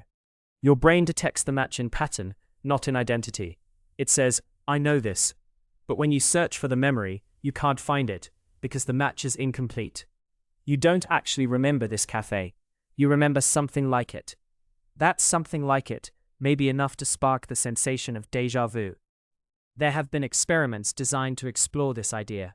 In some studies, participants are shown scenes or layouts that are novel, but subtly resemble other scenes shown earlier, sometimes in structure, sometimes in geometry, sometimes in spatial arrangement. Later, when participants encounter the new scene, they may report a sense of familiarity without being able to recall the original. The mind recognizes the pattern, but cannot identify the source. Researchers have also used virtual environments, digital rooms, and hallways that can be carefully controlled to test how spatial similarity influences déjà vu-like feelings. A person might explore one environment, then later be placed in a different environment that shares the same underlying layout but looks different on the surface. The result can be a strange, floating familiarity, like a memory trying to form, or a memory half awake. And what's fascinating is that participants often know the feeling is misplaced. They can say, "This feels familiar," and in the same breath admit, "But I know it shouldn't." That self-awareness is part of what makes déjà vu so distinct. It's not simply confusion, it's a collision between certainty and impossibility, between a strong internal signal and a rational understanding of the facts. In a way, it reveals the brain's layers. One layer generates the feeling, another layer evaluates it and notices the mismatch. And then, for a brief moment, you are aware of both. There is another window into déjà vu that comes not from laboratory experiments, but from neurology clinics, from a condition where the phenomenon can be unusually intense. The temporal lobe, where the hippocampus resides, is also a region involved in processing sound, language, and meaning, and in connecting perception to memory. When the temporal lobe behaves unusually, especially in certain kinds of epilepsy, people can experience vivid, sudden waves of familiarity. In temporal lobe epilepsy, some seizures are not the dramatic full-body events many imagine. They can be subtle, internal, and brief. And one of the sensations that can appear as an aura, a warning or precursor, is a powerful déjà vu. Not the mild, curious flicker many people feel, but a flooding certainty, sometimes accompanied by emotion, by dreamlike intensity, by the feeling that a moment is repeating with absolute force. For neuroscientists, this has been an important clue. If stimulation or abnormal activity in specific temporal lobe regions can produce déjà vu, then the phenomenon must be tied to the circuitry that handles memory and familiarity. It suggests that déjà vu is not a glitch in time itself, but a glitch in the brain's interpretation of time. Studies involving electrical stimulation in the brain, performed for medical reasons, such as mapping areas before surgery, have sometimes triggered déjà vu-like sensations when certain regions are activated. Patients may report that the room feels strangely familiar, or that the conversation feels repeated. These reports, while deeply subjective, offer a rare opportunity, a direct link between brain activity and the experience of familiarity. And what it reveals is quietly profound. Perception is not just the raw input from the senses. It is the brain's construction of a present moment, infused with meaning, memory, and expectation. If a small burst of activity in the temporal lobe can change the familiarity tag on reality, then familiarity is not a property of the world. It is a label the brain applies. The world does not arrive as familiar or unfamiliar. It arrives, and the brain decides. This doesn't make the feeling any less real. In fact, it makes it more interesting, because it means déjà vu is not an error in experience, but an error in classification. A moment is being stamped with the wrong seal, and when that happens, you briefly witness the machinery behind your sense of time. Of course, not all déjà vu is linked to seizures. For most people, it's a normal experience, but the seizure connection gives researchers a strong anchor. It shows that déjà vu can be generated by temporal lobe networks, and that the feeling can arise even when nothing in the external world has repeated at all. It's an internal echo, produced by the brain itself. From there, psychology steps in with its own interpretations, less about electrical timing and more about cognition, attention, and the mind's habit of seeking patterns. One psychological idea is that déjà vu happens when familiarity is triggered without successful recollection, a state sometimes called familiarity without recall. The brain says known, but the conscious mind cannot retrieve the where and when. That gap creates tension, and the mind, uncomfortable with an unexplained feeling, tries to resolve it. It's similar to how you might hear a melody and know you've heard it before, but you can't name the song. The familiarity is clear, but the source is hidden. With music, you might hum it until you remember. With déjà vu, there is nothing to hum. The moment is already passing. Another idea involves attention. Sometimes you may perceive a scene in a distracted way at first, glancing, not fully engaged. Then a moment later you focus and take it in properly. The second, more attentive perception may feel familiar because your brain has in fact already processed the scene, even if you didn't consciously register it the first time. It's not that the moment has repeated in the world, it's that your awareness has arrived late. In this interpretation, déjà vu is a kind of misalignment between perception and attention, where the brain's first pass happens beneath the threshold of conscious noticing, and the second pass, now conscious, comes with a sense of, I've seen this. And then there is pattern recognition, one of the mind's most powerful instincts. We are evolved to detect repetition, to see shapes in clouds, to notice cycles in seasons, to predict what comes next. Pattern recognition keeps us alive. It helps us navigate complex environments. It allows us to learn quickly. But a system designed to detect patterns will sometimes detect them where they don't truly exist. it will sometimes overgeneralize. A new moment may match an old moment in a way that's subtle: the slope of a street, the spacing of trees, the cadence of someone's speech, the emotional tone of a room. These similarities might be enough to trigger familiarity, even if there is no single memory that matches the whole scene. Your mind may be responding not to a memory, but to a template, a learned structure, a pattern of experience that has occurred many times in many places, and when the template fits, the brain whispers, "This is known." More recently, some researchers have framed these ideas through the lens of predictive processing. In this view, the brain is not primarily a passive receiver of sensory input, it is an active predictor. It constantly generates expectations about what it is about to perceive, then compares those expectations to incoming data. When the prediction matches well, perception feels smooth and familiar. When it doesn't, you feel surprise, novelty, and the need to update your model of the world. In that framework, déjà vu could arise when the brain's predictions align unusually well with the incoming moment, creating a sudden sense that the experience is pre-modeled, pre-known, as if it has already been lived. Or it could arise when the brain mistakenly treats a prediction as if it were a memory. The line between expectation and recollection may be thinner than it seems. Both involve generating an internal model of an experience. Both can feel vivid. Both can guide your sense of what is real. If the brain's predictive machinery produces a strong "this is what comes next," and the world happens to match, the result might feel like repetition, like the present is following a script you've already read, not because the universe is repeating, but because your brain is exceptionally good at anticipating patterns. And yet, for all these explanations, the feeling remains oddly poetic, because when déjà vu happens, it doesn't merely suggest a cognitive mechanism. It suggests a story. It makes you feel as if the present is not entirely new, as if time has folded, even briefly, into a familiar shape. And in that moment, you may catch yourself wondering things you don't usually wonder. If this feels repeated, then what is a first time? If my mind can generate the certainty of having been here before, then how much of my experience is constructed after the fact, labeled and interpreted by invisible systems? And if a single moment can be stamped with false familiarity, what does that say about the way I experience time itself? The sensation passes quickly. It rarely leaves evidence behind, but the echo of it can linger, like a dream you can't fully recall. It reminds you that your life is not only lived outwardly, in the world, but inwardly, in the brain's private reconstruction of reality. And from that perspective, déjà vu becomes more than a curiosity. It becomes a tiny crack in the smooth surface of ordinary time. Because for those few seconds, you are aware of repetition without repetition. You feel the loop without seeing it start. You experience the impression of a cycle within a straight line. And that is why déjà vu has always attracted philosophical gravity. It brushes against the question of whether time is as linear as it seems, whether the present is a clean slice moving forward, or whether the mind, in its own architecture, contains something circular, something that revisits, replays, reuses. Even if the science points to neural timing, partial familiarity, attention, and prediction, the experience still invites a deeper contemplation, maybe not about whether the universe is literally repeating, but about how repetition is woven into the way we understand existence.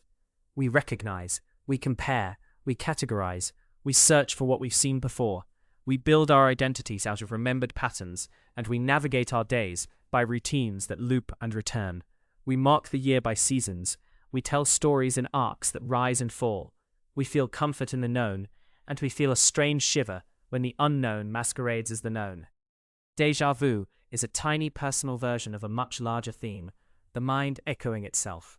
A moment arrives. The brain reaches backward for context.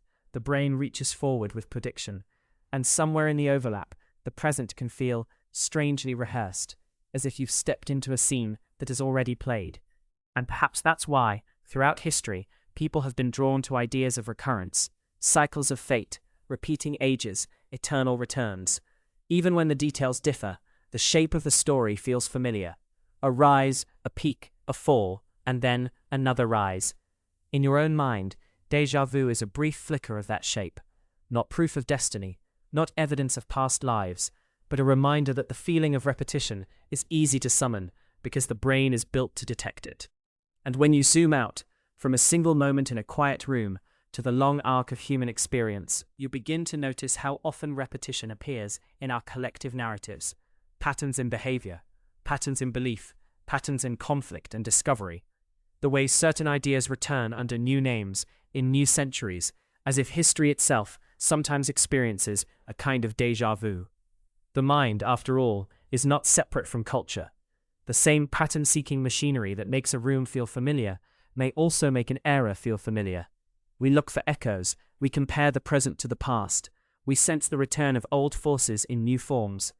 And if repetition appears not only in our memories, but also in the rise and fall of civilizations, we may begin to wonder whether recurrence is woven into the very patterns of existence. The seasons arrive without asking permission. A slow tilting of a planet, a long path around a star, and suddenly the world is warm again, then cool again, then warm again, as though the earth is practicing the same gentle lesson in an endless loop. Day follows night with patient certainty. Tides rise and fall to the quiet rhythm of the moon. Even the wandering planets, which once seemed like mysterious gods drifting across the sky, trace out patterns that, given enough time, become familiar. A circle, an ellipse, a return. And beneath those obvious cycles, nature repeats in subtler ways. Forests grow, burn, and grow again. Rivers calve, flood, and carve again. Populations of animals swell and thin with the changing availability of food. On the smallest scales, oscillations hum everywhere. Atoms vibrating, waves interfering, pulses of energy moving through matter, as if the universe itself prefers a kind of rhythm. It is not always perfect repetition. It is variation on a theme, but the theme returns. Human beings watching this have always been tempted to see the whole world as a great wheel, not because we are naive, but because our minds are pattern-making instruments. We recognize a face in a crowd. We hear a melody and anticipate the next note. We notice the way certain events seem to come back around, like weather. A decade of prosperity, followed by a decade of struggle. A new generation, confident it will do things differently, and then slowly repeating the mistakes it once criticized. History does not repeat as cleanly as a planet's orbit. Civilizations do not swing like pendulums with a fixed period. And yet, when we look across centuries, the echoes can feel unmistakable. Empires expand, overreach, and fracture. Trade routes bloom, then collapse, then reform in new shapes. Technologies disrupt old orders, and societies reorganize themselves around new powers. There are recurring tensions between freedom and control, between tradition and revolution, between the desire for stability and the hunger for change. Sometimes these patterns are real, shaped by material limits, resources, geography, disease, climate. Sometimes they are stories we tell ourselves because the mind wants coherence. But either way, the sense of recurrence is hard to escape. It appears in the cycles of agriculture and famine, in the repeated rise of charismatic leaders, in the familiar arc of optimism that slowly hardens into complacency. And there is something deeply human in the way we respond to these loops. When we notice a pattern, we feel we have gained a kind of power. If we can name the cycle, perhaps we can step outside it. If we can predict the return, perhaps we can prepare. Pattern recognition is one of our oldest survival tools. It helped our ancestors learn where the animals migrate, when the rains will come, which plants bloom after which moon. It helped us build calendars and myths and eventually science. But pattern recognition also has a softer side. It offers comfort. If things return, then loss is not absolute. If the winter is always followed by spring, then the dark has an ending. The mind, especially when it is tired, leans toward rhythms, the heartbeat, the breath, the steady repetition of waves against a shore. We are creatures who fall asleep more easily when the world feels predictable. And so, it was almost inevitable that ancient thinkers, looking at the turning heavens and the recurring seasons, began to ask a larger question. If nature moves in cycles, if societies move in cycles, could existence itself be cyclical? Could a life return, not as a metaphor, but as a reality? Long before telescopes, long before equations, there were philosophies that treated time not as a straight line, but as an immense circle, or a spiral, or a wheel turning through ages so vast that a human lifetime is barely a flicker. In Hindu traditions, the cosmos is often described through great cycles, yugas, epochs that rise and fall like breath. The universe is not necessarily a single creation, followed by a single ending. but something more like a cosmic ocean with repeating waves. There is a sense of grand recurrence, worlds emerging, worlds dissolving, then emerging again, each cycle unimaginably long, each one part of a larger rhythm. Within this vast cycling universe, individual existence is framed through samsara, the ongoing flow of birth, death, and rebirth. A life is not always treated as a single isolated event. It is a chapter in a continuing story shaped by causes and conditions, by actions and their consequences. The details differ across schools and interpretations, but the underlying feeling is consistent. Existence is not a one-time spark. It is a process that continues and continues and continues. There is something strangely calming about that idea, even when it is heavy. In a cyclical worldview, nothing is truly lost. It changes form, it returns, it becomes something else. Yet there is also a kind of exhaustion hidden in it, the sense that the wheel turns whether we want it to or not, and that freedom might mean stepping out of the cycle, rather than endlessly circling within it. Buddhist thought, while often speaking of rebirth, places a different emphasis on impermanence. Everything arises and passes away, everything is in motion, and what we call a self is not always treated as a fixed, unchanging core, but as a dynamic process. Sensations, thoughts, memories, habits, an ever-shifting stream. In this view, recurrence is complicated. There is continuity, but not necessarily a simple repetition of a solid identity. Like a flame passed from one candle to another, there is a connection, but it is not the same flame. The teaching is not meant to trap you in cosmic arithmetic. It is meant to guide attention toward the present, toward the way clinging creates suffering, and toward the possibility of release. And still, even here, the mind cannot help but feel the mystery. If everything is impermanent, why do patterns return? If nothing is fixed, why do certain loops feel so persistent? Perhaps because causes tend to generate similar effects. Perhaps because conditions repeat. Perhaps because, in an infinite universe of change, certain forms are simply more likely than others. In ancient Greece, the idea of recurrence also appeared in different forms. Some philosophers imagined time as a repeating sequence, a cosmos that periodically resets, burning and renewing, returning to a beginning. Others speculated that if the universe is governed by rational order, then over vast durations the same configurations might come back around. Even without modern physics, there was a deep intuition there. If the world is finite in its possibilities, but infinite in its duration, then repetition becomes hard to avoid. It is a simple thought, but it opens a door that can feel endless. A door to the unsettling idea that you might have been here before, not just in spirit or metaphor, but in detail. These same stars, this same breath, this same moment of quiet. And then, much later, a different voice enters the conversation, more personal, more psychological, and perhaps more piercing. Friedrich Nietzsche did not present eternal recurrence as an ancient tradition to be accepted with reverence.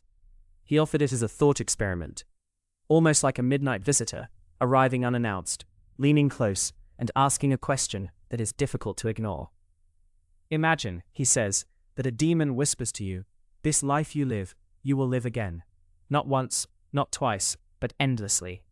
Every joy, every sorrow, every small embarrassment and private triumph, every ordinary afternoon and every sleepless night, the same sequence, repeating forever."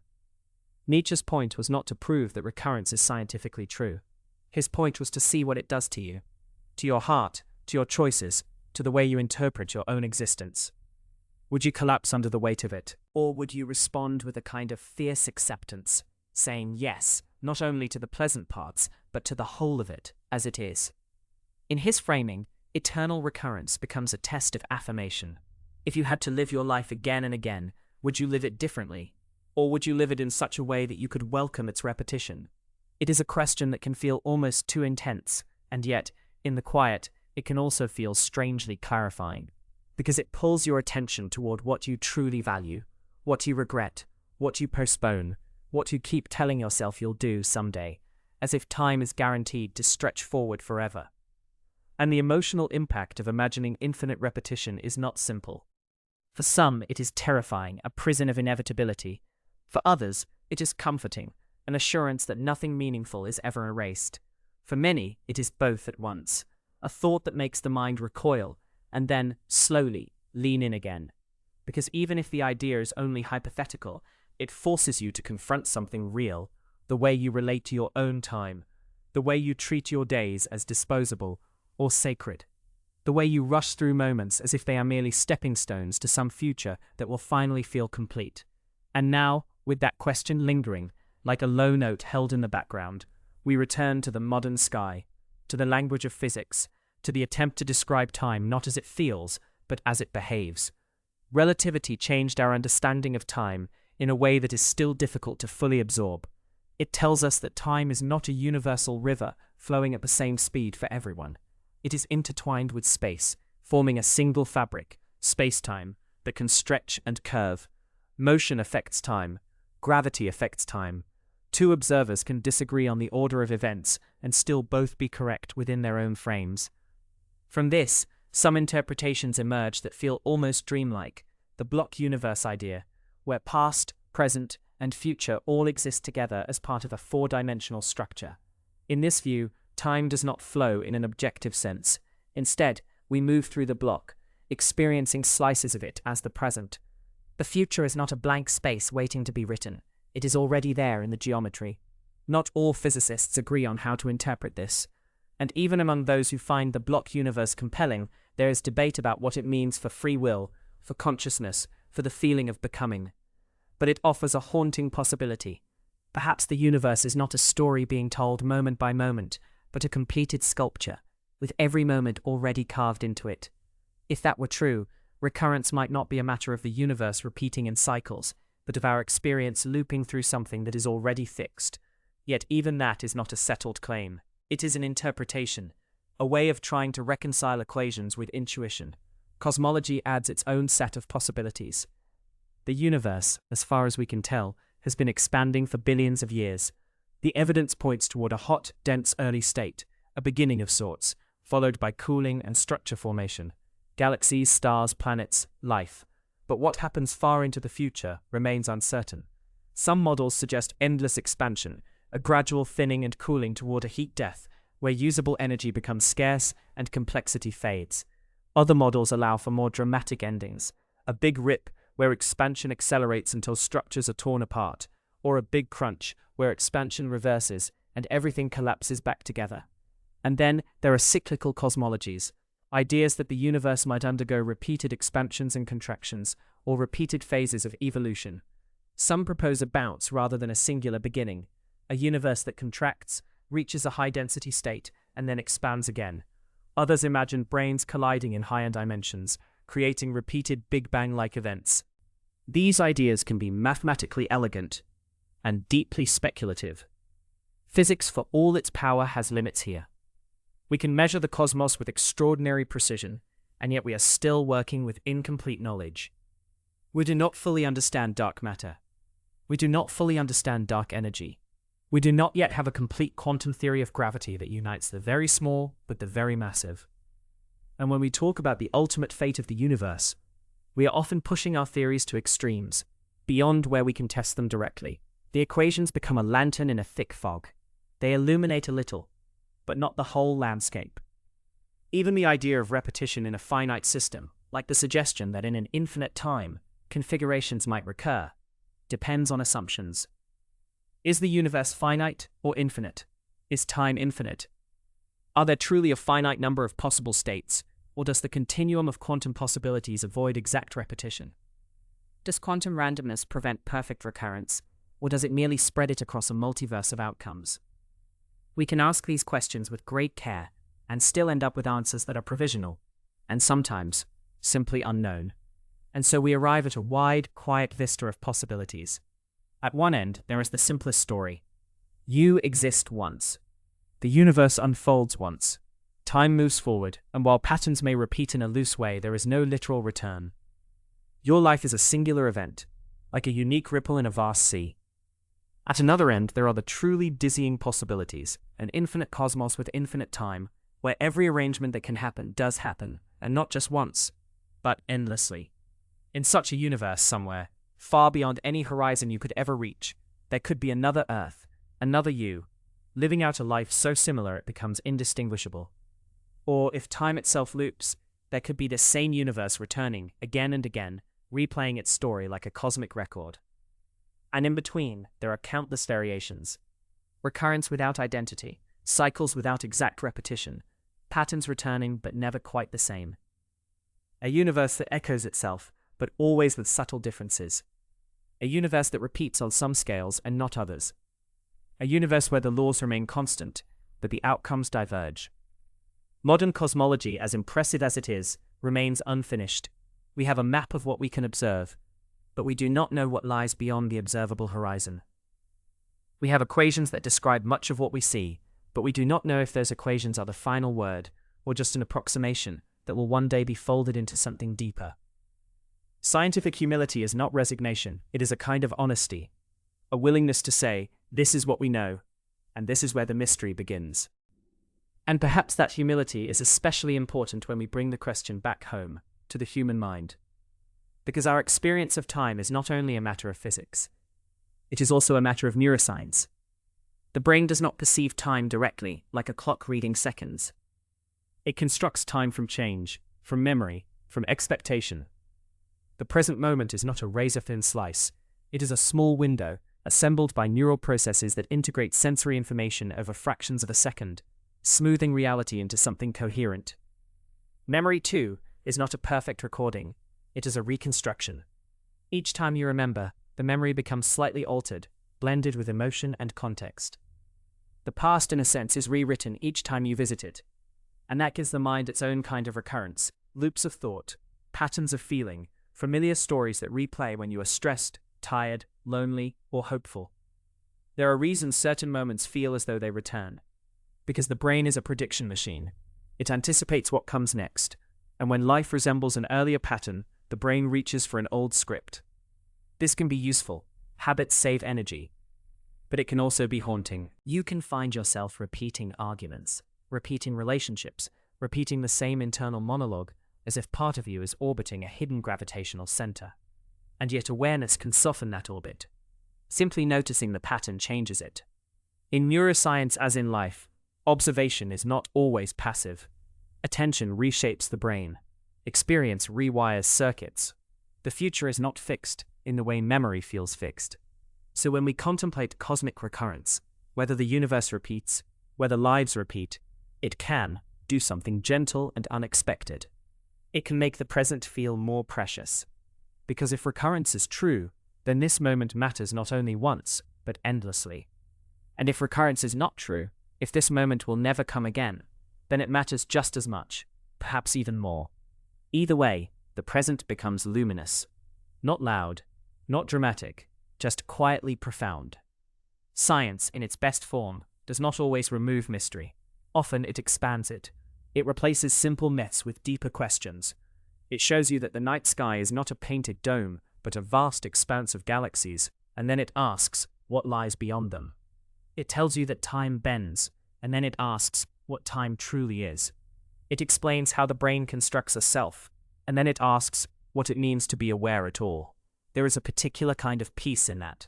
Not the peace of having all the answers, but the peace of realizing that uncertainty is not an error. It is part of the human condition. We are finite beings looking out at an infinite-seeming reality, and it is natural that the edges blur. So you can let the question rest lightly in your mind, without forcing it to resolve.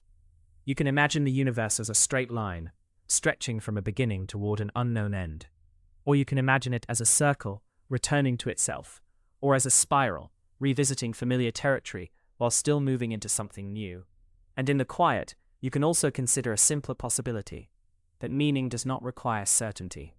That even if we never learn whether existence repeats, we can still live with depth, with care, with attention. Because perhaps the most important shift is not in the cosmos, but in the way we meet it. We began with physics, time dilation, space-time, the strange flexibility of now. We wandered through cosmology, expansion, horizons, the possibility of cycles larger than imagination. We listened to philosophy, ancient wheels of becoming, rebirth and impermanence, the Greek intuition of return. We face Nietzsche's intimate challenge, not as a theorem, but as a mirror held up to the soul. And we touched the mind itself, the neural machinery that stitches moments into a life, and a life into a story. All of it, in different languages, circles the same human longing, to understand time, and to find our place within it. Humanity has always searched for meaning in time. We mark it with calendars and clocks. We measure it with shadows, then gears, then atoms. We tell stories about beginnings and endings, about destiny and chance. We build monuments to outlast it. We write names on stone, as if to insist that something of us should remain. And beneath all of that, there is the quiet hope that our lives are not merely thrown into the void, that they fit into a pattern, that the universe is not indifferent chaos, but a structure with hidden symmetry. Maybe recurrence is part of that structure, or maybe the longing for recurrence is part of us, a psychological echo of living in a world filled with cycles, a brain shaped by repetition, a species that learned to survive by predicting what comes next.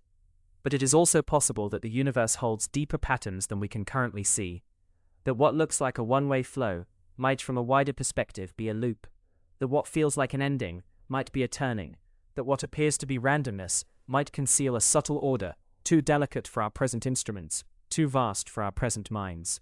And so, as the mind relaxes, as the breath becomes slower, as thoughts drift like distant galaxies across an inner sky, we can let the entire journey settle into a single, gentle awareness. We do not have to solve the universe tonight. We can simply sit with the possibility that time is stranger than it seems, that existence may be more patterned than we know, and that our lives, whether singular or repeating, are part of something immense and still unfolding in understanding. And somewhere within the vast quiet of the cosmos, the question remains gently suspended. If the universe can repeat itself, could this very moment already be part of an eternal pattern?